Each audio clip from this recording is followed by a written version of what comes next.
Cyprinus carpio atau yang kita sebut sebagai ikan mas merupakan ikan yang sangat populer dan sangat mewah pada abad pertengahan oleh bangsa Romawi dan bangsa Eropa pada saat itu. Di era sekarang pun, ikan mas banyak dicari dan banyak diminati oleh seluruh kalangan di seluruh dunia. Assalamualaikum warahmatullahi wabarakatuh.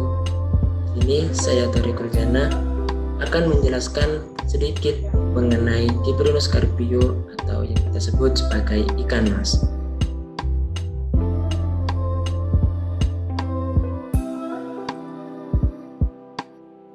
Di sini saya akan mengulas satu jurnal dari Food and Agriculture Organization of the United Nations atau yang kita sebut sebagai FAO, Badan Pangan dan Pertanian Organisasi. Di sini jurnalnya menjelaskan mengenai Cyprinus carpio atau ikan mas secara detail mengenai identitas, profil, production, statistik, dan juga status dan trennya. Di sini merupakan cover dan juga deskripsi dari jurnal tersebut. Baik, saya akan masuk pada fitur biologis dari ikan mas.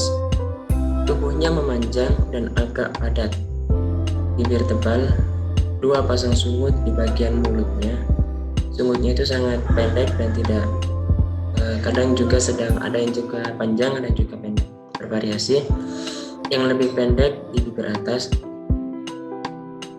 Dasar sirip punggungnya itu panjang dengan 17-22 jari bercabang dan tulang belakangnya itu bergigi kuat di bagian depannya. Garis sirip punggungnya cekung ke depan, sirip dubur dengan 6-7 jari lunak. Tepi posterior duri sirip punggungnya dan sirip duburnya ketiga dengan duri tajam. Garis lateral dengan 32 hingga 38 sisik. Garis lateral itu garis tengahnya dari ikan. Kemudian gigi faringnya 5:5, gigi dengan mahkota yang rata. Warnanya itu bervariasi. Ada ikan mas liar itu berwarna hijau kecoklatan di bagian belakang dan sisi atasnya, berarsir kuning keemasan di bagian perut, siripnya kehitaman di bagian perut dengan semburat kemerahan. Ikan mas dibiarkan untuk tujuan tujuan ikan hias. Baik, negara produsen utama. Negara produsen utama di sini ikan mas banyak ditemukan di sebagian besar daratan Eropa dan juga sebagian di bagian bumi Amerika Selatan dan di seluruh Indonesia. Ikan ini memang sangat terkenal di seluruh kalangan, apalagi pada saat itu bangsa Romawi dan juga bangsa Eropa pada abad pertengahan menjadikan ikan mas ini sebagai ikan yang sangat mewah untuk dikonsumsi. Bahkan hanya bisa dikonsumsi oleh kalangan atas saja. Habitat dan biologinya. Ikan mas ini sebagian besar merupakan penghuni dasar, tetapi mencari makanan di lapisan tengah dan di atas badan air. Untuk salinitas dari ikan mas ini sekitar 5% yang bisa ditoleransi. Kisaran pH-nya itu optimal adalah 6,5 sampai 9,0. Spesies ini dapat bertahan hidup dengan konsentrasi oksigen rendah sampai 0,3 sampai 0,5 mg per liter serta supersaturasi. Ikan mas itu merupakan jenis ikan omnivora dengan kecenderungan yang tinggi terhadap konsumsi makanan hewani seperti serangga air, larva serangga, cacing, moluska, dan juga zooplankton. Nah, di sini untuk siklus produksi dari ikan mas, di sini dijelaskan itu ada 2 metode. Yang pertama itu natural spawning dan juga artificial breeding. Natural spawning ini yang kita sebut sebagai ikan mas itu berkembang biak secara spermatosis ya, antara 2 jantan, 1 penjantan dan 2 betina, 1 jantan dan 1 betina maksud saya. Itu kalau natural spawning itu mereka itu akan kawin, kemudian akan menghasilkan telur dan menempelkannya pada bagian rumput atau yang bisa untuk menahan telur mereka lah dari beberapa serangan atau ombak-ombak. Nah, kalau misalkan artificial breeding itu mereka akan disuntikkan, kemudian perutnya akan dikeluarkan telurnya atau di stripping. Kemudian pada masa embrio ikan yang natural spawning ini akan tetap terjaga itu di rumput-rumput air gitu, atau di bagian-bagian yang bisa menahan telur ini dari beberapa yang bisa menyebabkan ikannya ini dimangsa oleh ikan lain atau misalkan apa gitu ya. Untuk masa embryo fasenya secara artifisial itu mereka akan ditaruh di beberapa tempat yang bisa untuk menjaga embrio ini dari entah itu menjaga salinitas, suhu atau kelembapan dari telur tersebut agar tidak membusuk atau gagal untuk bertelur. Pada fase larva, ikan ini akan menempel, ikan kecil ini akan menempel pada masa larvanya itu, dan mereka akan mencari tempat untuk berpegangan. Dan kemudian untuk semakin besar mereka akan mencari feeding fry, swim up fry itu mereka akan makan itu atau makan rotivera, itu makanan pertama mereka. Kadang mereka juga akan ditaruh di nursery ponds, itu kayak seperti macam kolam untuk pemijahan, kolam untuk untuk khusus larva lah. Kemudian ini pada masa post larva, ikan ini akan semakin besar, akan mengeluarkan sirip dan juga beberapa menunjukkan beberapa warna dari tubuh mereka. Kemudian mereka akan makan beberapa mes atau pelet yang dikhususkan untuk masa post larva ini, awal mereka untuk menginjak setelah larva gitu.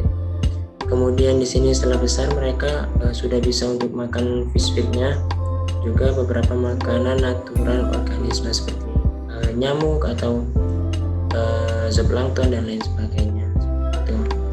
Kemudian di sini untuk sistem produksi, berdasarkan dari jurnal ini, untuk sistem produksinya itu kolam dangkal yang bebas gulma air yang dapat dikeringkan dengan luas kira-kira 0,5 hingga 1,0 hektar.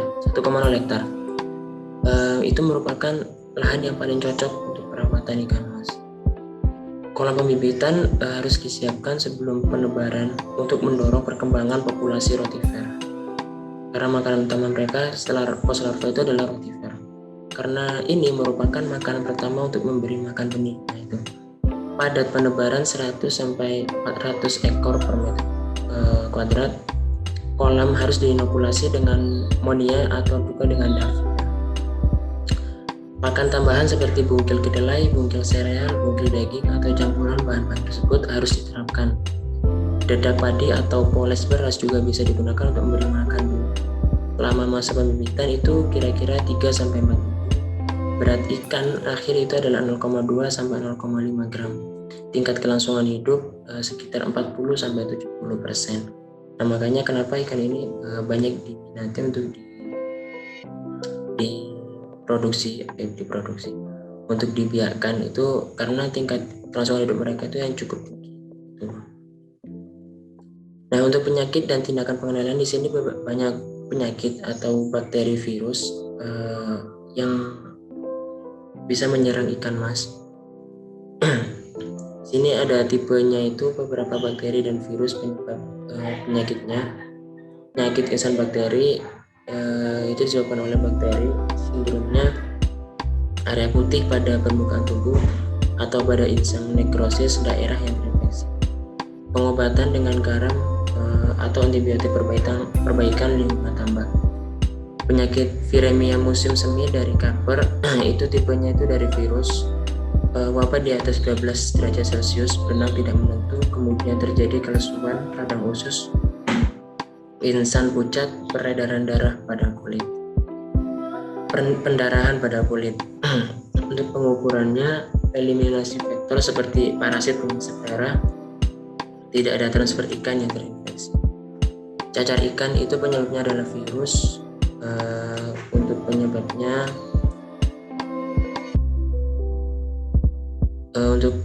gejalanya itu bercak halus, buram putih, keabu-abuan dengan diameter 1,2 mm pada permukaan tubuh.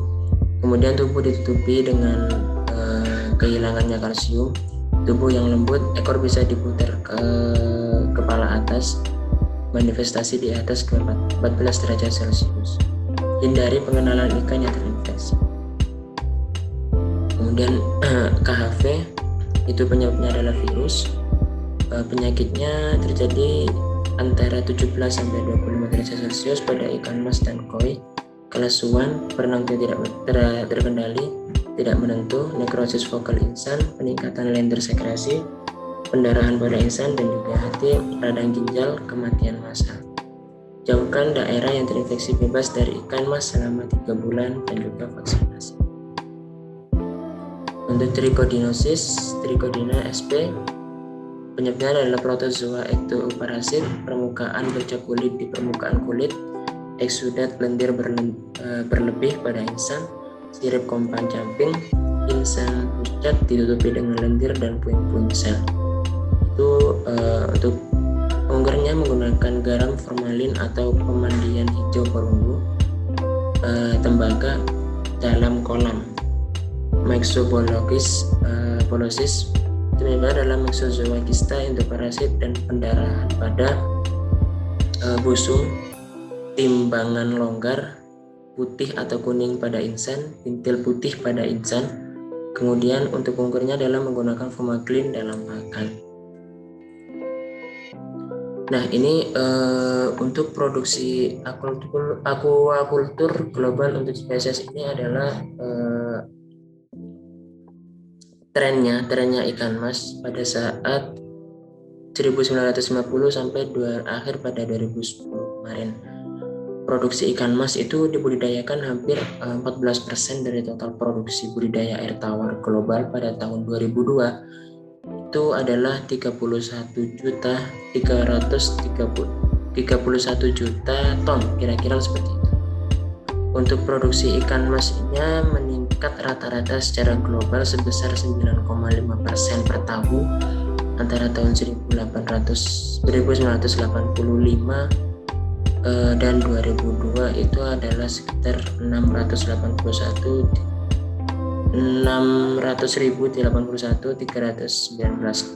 ton. Itu sangat besar sekali untuk produksi aquaculturnya. Ini sumbernya dari status ikan dari FAO, Food and Agriculture Organization. Baik, terima kasih. Itu saja yang bisa saya sampaikan pada penjelasan Cyprinus carpio atau ikan mas ini. Demikian dari saya, kurang lebihnya saya mohon maaf yang sebesar-besarnya. Wabillahi taufiq wal hidayah. Assalamualaikum warahmatullahi wabarakatuh.